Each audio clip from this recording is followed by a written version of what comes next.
All right, so we got a 60-foot birch hanging over the house and in a small space.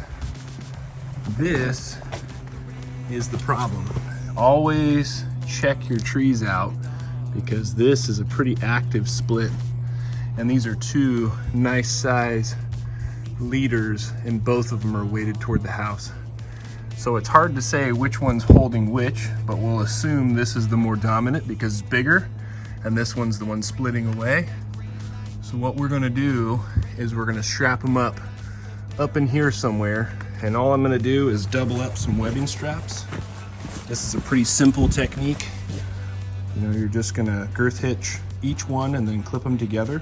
And if it was to start to split, as long as it only has about a foot of movement, it shouldn't be enough to completely split and fall over the house or drag a climber out of the tree. So that's what we're gonna be up here doing, and that's kind of the easy tip for the day.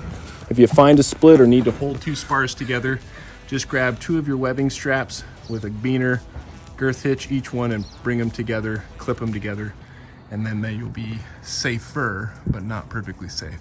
So get out there and climb some trees today. So you might get a little bit concerned about climbing out the spire of the split. So you can see that's the split down in there, and I'm climbing out on this spire, and it was pretty tall. It's about, that's the top of it up in there, so it's probably 60 feet of spire, somewhere in there. But, excuse me, 50 feet of spire, 60 feet total. But where I'm at right now, you can see I've got the webbing straps tied in, and what that's doing is if there was a failure here, it would hold it a little bit. At least it would let it travel a tiny bit, probably not enough for it to tear away, and I would still be a little safer.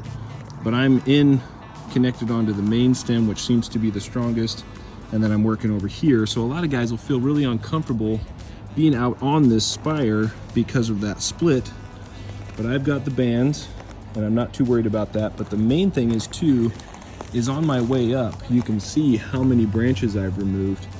That's a lot of weight. So now that kind of helps support me. I've already taken off enough weight on this tree that I'm not a new influence on the tree. So that's another thing you can do to make sure that you're a little bit safer when you're climbing up in the splits.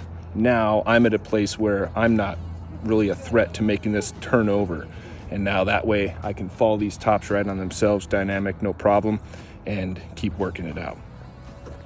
All right, so when you're up in the tree, this is another cool little technique, we'll just add it on here, is I already had a rigging spire set up with this, where I've been pulling out all the stuff that was on this side of the tree. So if you saw the very beginning, you saw how much we've probably taken out over 50% of the tree on this side.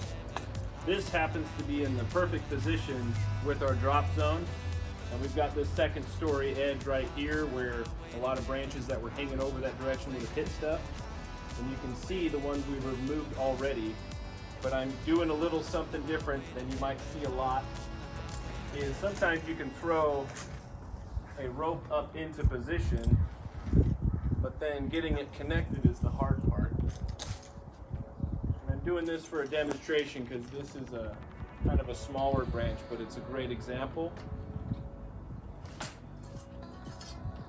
I can use this pole saw from Oregon Arboriculture that extends really easy.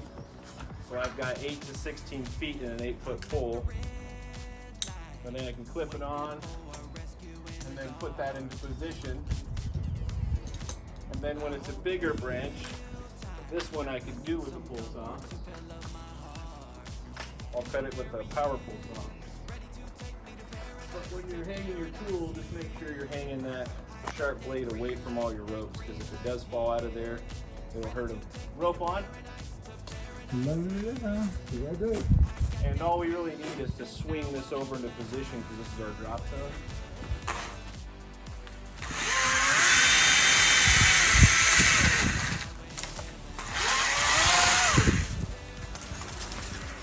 And the only reason we're rigging it up is because that second story is just right in the wrong spot with some of these bigger branches. So I'll use this same technique to reach up, grab onto a spot, and fall things in line with the pulley. And remember, a sheave block pulley like this, where it has the steel sheaves with the straight edges on each side of the pulley, these are cheaper. This one's from CMI, but these are not for dynamic loading. They're only for static loading, meaning nothing's dropping hard onto this. And this is going to drop a tiny bit, but it's not going to do any damage because it's lined up perfectly. But if this ever gets twisted and you drop something really heavy, even though this is probably rated for 8,500 pounds, it is not going to hold 8,500 pounds in a dynamic situation, because loaded sideways, it'll bend the sheave or cut the rope, and you don't want either one of those things to happen. So, all right, we're going to get back to work. I'm going to drop this out in a second. To paradise he is.